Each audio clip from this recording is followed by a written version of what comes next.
Syracuse University football, 1984. A year of potential, promise, and performance. A year the seniors anxiously awaited, while the underclassmen saw their chance to contribute to a fast-developing program. It was a year sparked by a hard-hitting defense that demanded respect. And it was a year that Orange Pride returned to Piety Hill. It was a year in which Syracuse stunned the football world with its amazing upset win over top-ranked Nebraska.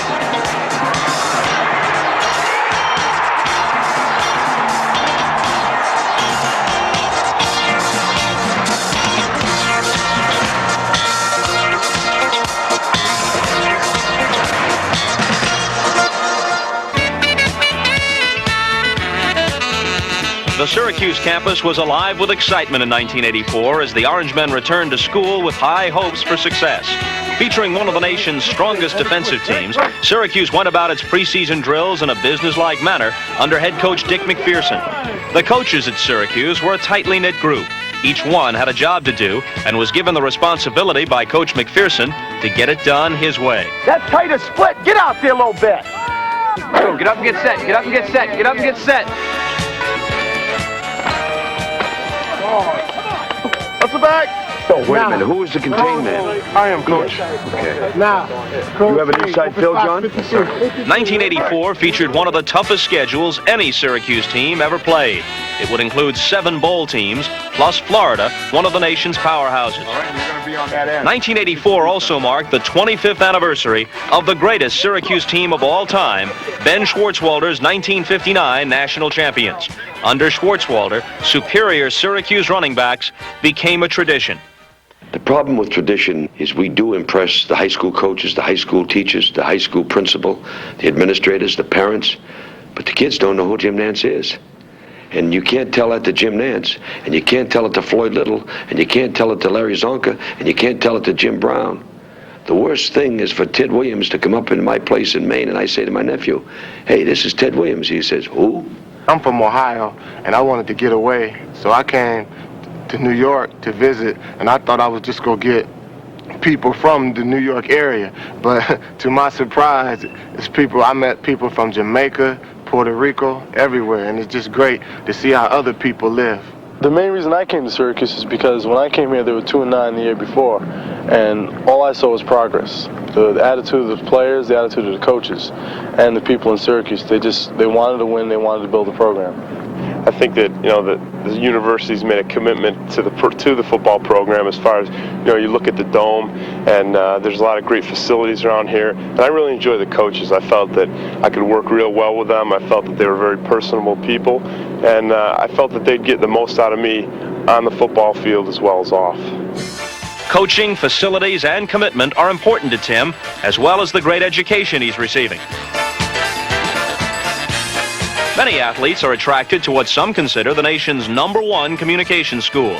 At Syracuse, education and athletic excellence complement each other. According to Coach McPherson, you can't beat the atmosphere. That's the kind of program that it is. Now all we have to do is win, and then we've got to complete.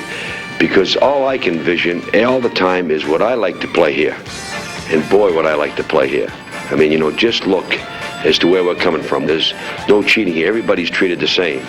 And so they feel good about each other and helping each other out. And, the beautiful girls around campus and how football is treated. The kids like football. They like athletics. They're very proud of the dome and very proud of each other. So it's a wonderful community. So it's a great time in their life. And I tell them to enjoy it. The Orangemen love to practice and play at home under the Carrier Dome, the only major indoor football facility in the country built by a university and situated on its campus. In 1984, the Orangemen would lose only once under the dome. After winning its season opener at Maryland, Syracuse found itself on the road again. Northwestern was the opponent. They had tangled in 1983 and Syracuse romped, but this was a different year. Don McCauley gets Syracuse on the board with a 40-yard field goal. Quarterback Todd Norley has been teaming with Scott Schwades for good yardage. Schwades is the son of Gerhard Schwades, the captain of the Syracuse championship team of 1959. The Orangemen spring Jamie Covington loose. He's been the team's leading rusher for the past 2 seasons, and he can catch the ball, too. Northwestern hasn't beaten Syracuse since 1971. Quarterback Todd Norley moves the Orangemen in the final 3.5 minutes of the game. Syracuse trails at that point, 12-6. Norley and Mike Ciano hook up to keep the drive alive.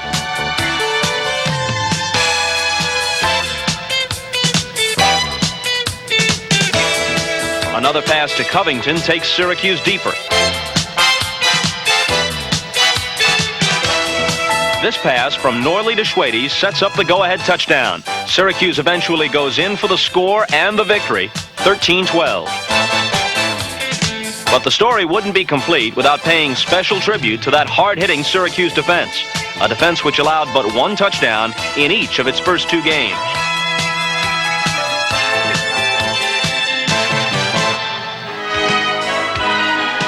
Games on the road are tough at best.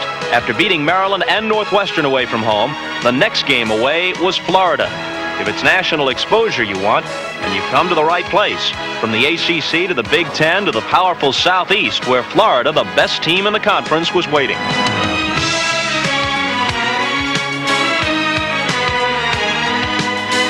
Coach McPherson knew the Gators would be tough. Syracuse left a lasting impression, though, with its stingy defense. The Gators needed 3 field goals and a touchdown to win.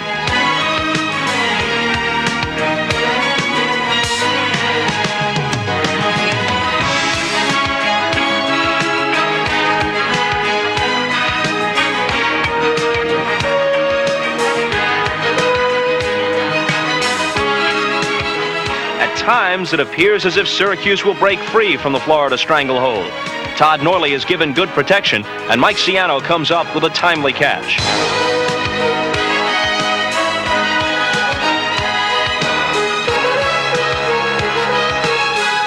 Here's Norley again. This time he and Harold Gaydon get together. Gaydon is only a junior. With some help in the backfield next season, he could fall in line with the other great running backs who've made their name and number known on the Syracuse campus.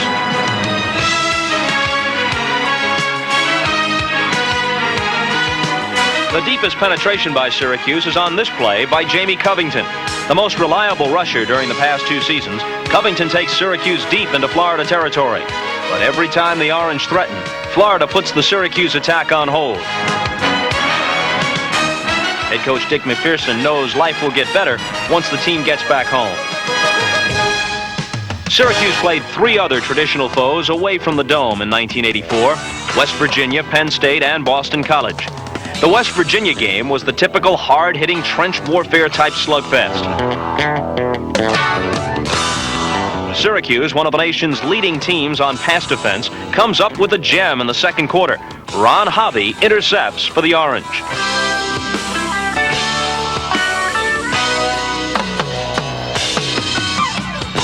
Todd Norley, suffering from bruised ribs, is given time to throw.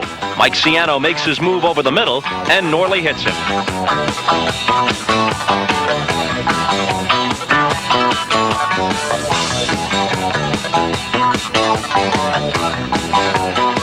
Norley follows up with a scoring strike to Scott Schwades, and Syracuse takes the lead 7-3.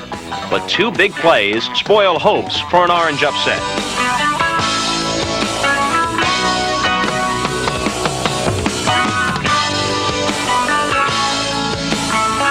The ball players return to Syracuse, where they live in nicely furnished apartments and where they can concentrate on their studies as well as preparing for the tough home schedule. Offensive tackle Doug Marone recognizes the responsibility that goes with apartment living. That you look where you spend the most of your time, and that's in these apartments, and you look for what the coaches are going to give you as far as responsibility, and giving us these type of apartments, they're showing you that they trust you and giving you responsibility, and you could take care of yourself. And they're not always in a dorm. It's not like an athletic dorm as a lot of colleges are. And with an athletic dorm, they put the pressure on you more, and over here the pressure is less, and it's up to you to do the job. Against Army, Don McPherson is in a starting role and engineers the first scoring drive. Jamie Covington scores, and Syracuse is on the board. In the second half, Don McPherson and Todd Norley are sidelined with injuries, and so it's sophomore Mike Kometz at quarterback.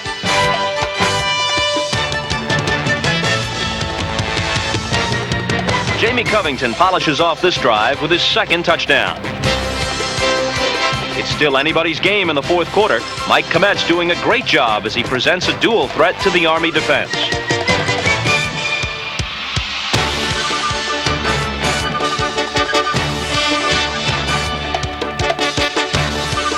A quick release and a helping hand from Scott Schwades gives Syracuse just the chance it needs in the fourth quarter.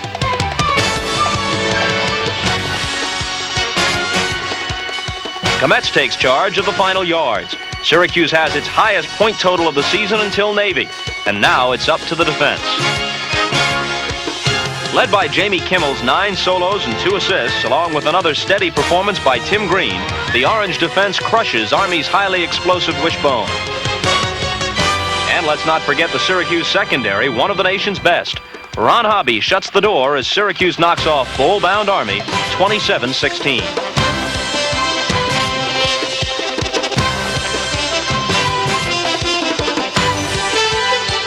Pittsburgh was next. Syracuse was determined to end the Panthers' domination of this rivalry. The last time Syracuse had beaten Pitt was in 1972. Harold Gaydon ran like he had never run before. The blockers blocked, and the defense sparkled.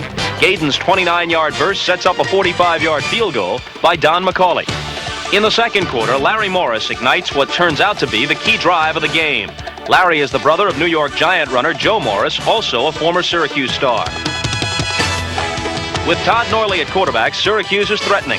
Jamie Covington takes the Orange inside the 10. On 3rd and goal, Norley forces the Pitt defense to react to the run. But it's a pass to Marty Chalk in the end zone, and Syracuse leads 10-0.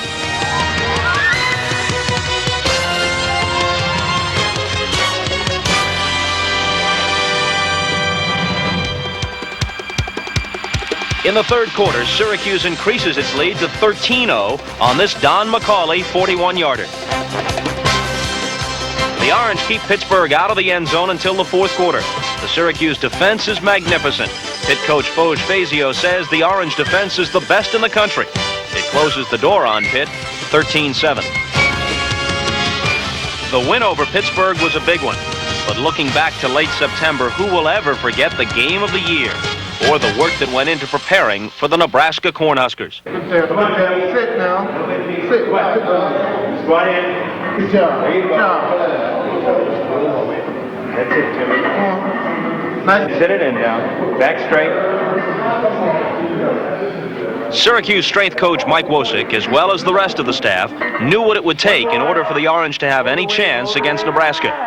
The weight room was the busiest spot on campus. Coach Mack was confident that this was one area where Syracuse would match up well with the Cornhuskers. Mike Wojcik actually sets the tone in the weight room. Our strength coach is so beautiful, and they love him so much that I think he could do that out in the backyard somewhere, and they think it was great because of who he is.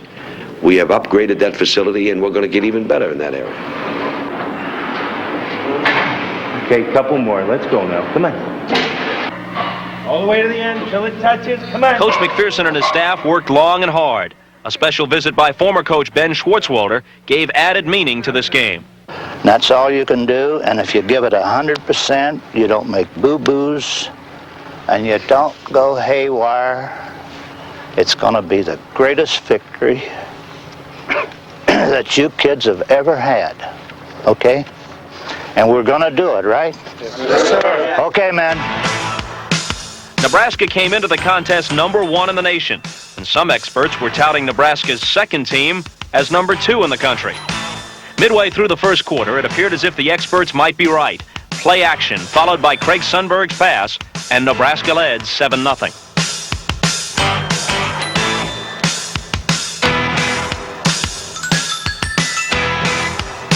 In the second quarter, Nebraska again threatened. Doug Dubose took the Cornhuskers down to the Syracuse 17. Here's the key play of the game. Nebraska heading for its second touchdown, but the handoff never made connection, and Syracuse pounced on the football. Rudy Reed made the crucial recovery. Instead of Nebraska going in for its second score, Syracuse had the ball.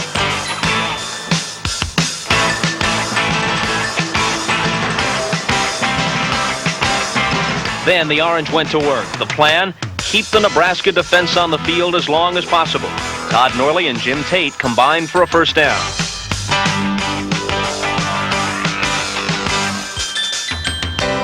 Jamie Covington slashed and cut for 6 more. Syracuse determination was written on every play. Harold Gaydon is the type of runner Coach McPherson likes to see in the Orange backfield.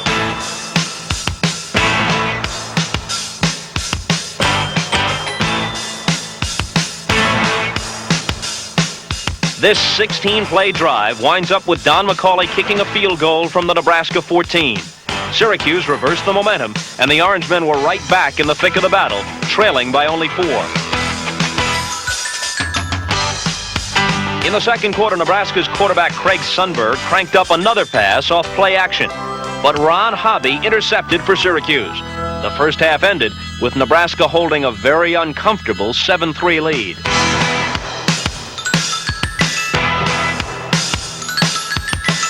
In the locker room, the Orange realized the biggest upset in the history of Syracuse football was well within their grasp, and so did the fans. Syracuse had to play ball control in the second half, strategy designed to wear down the Nebraska defense. Watch the ball. You might do a great turn out of there, all right? Coach is already spoken to you about the ball. 1 hit. 1 hit. Neither team could get anything going early in the third quarter, but the steady foot of Jim Fox sent Nebraska way back to its own 8, where a clipping penalty added to the Cornhusker woes.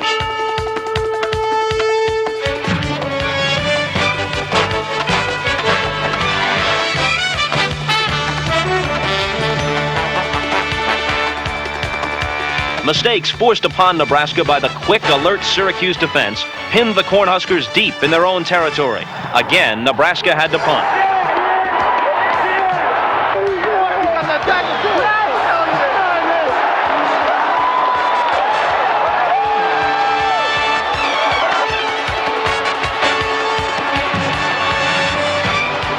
And then it happened. Quarterback Todd Norley went deep to Mike Ciano, who made the catch of his career. The junior wide receiver wound up with the ball in the end zone, and the Carrier Dome crowd went wild. Syracuse led 10-7.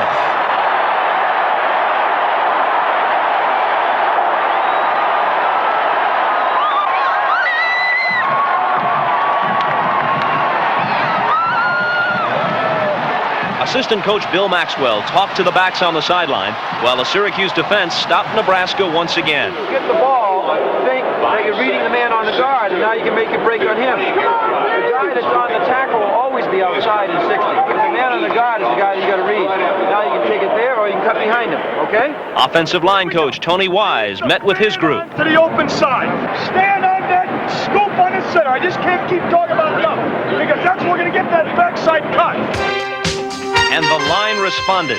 Jamie Covington broke it out to midfield. And then Coach McPherson called for the pass. Come to drop back and throw. Todd Norley found Scott Schwades for a big first down. Schwades hung onto the ball as Syracuse drove deeper into Nebraska territory. Jamie Covington punched out another Syracuse first down. The Nebraska defense was giving up big yards now. And here's the payoff. Harold Gaydon followed guard Steve Volante into the end zone. With less than a minute and a half remaining, Syracuse had a commanding 17-7 lead. The Syracuse players, coaches, and fans knew this was their day, and sideline celebrations told the story.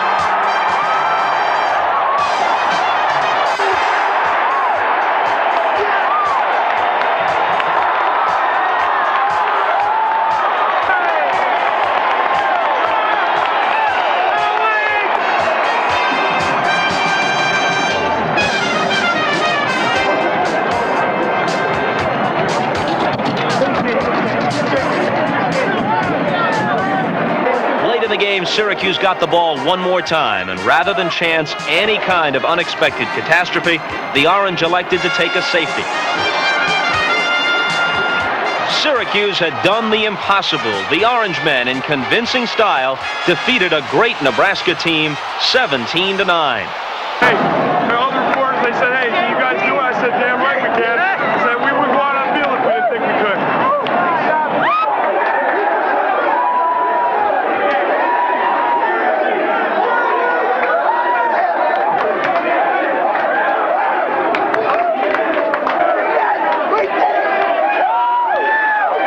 You know as well as I do, we beat a class institution. We beat a great football team. You understand what I'm saying? And we had no secrets. There was no great, big, foolish plays that we ran to do it. We played like hell. They played like hell. And we won. God love them. God love us. You got the idea? Yes. That's the way we want to talk about it. And no, none of this stuff about number one, because we got to play like hell again next week, haven't we? Right. Yes, Syracuse was on its way. The Orangemen, after years of rebuilding, had again made their mark among the nation's best. Only time will tell how high Syracuse will climb in the national rankings. But in 1984, one thing was certain. Orange pride had returned to Piety Hill.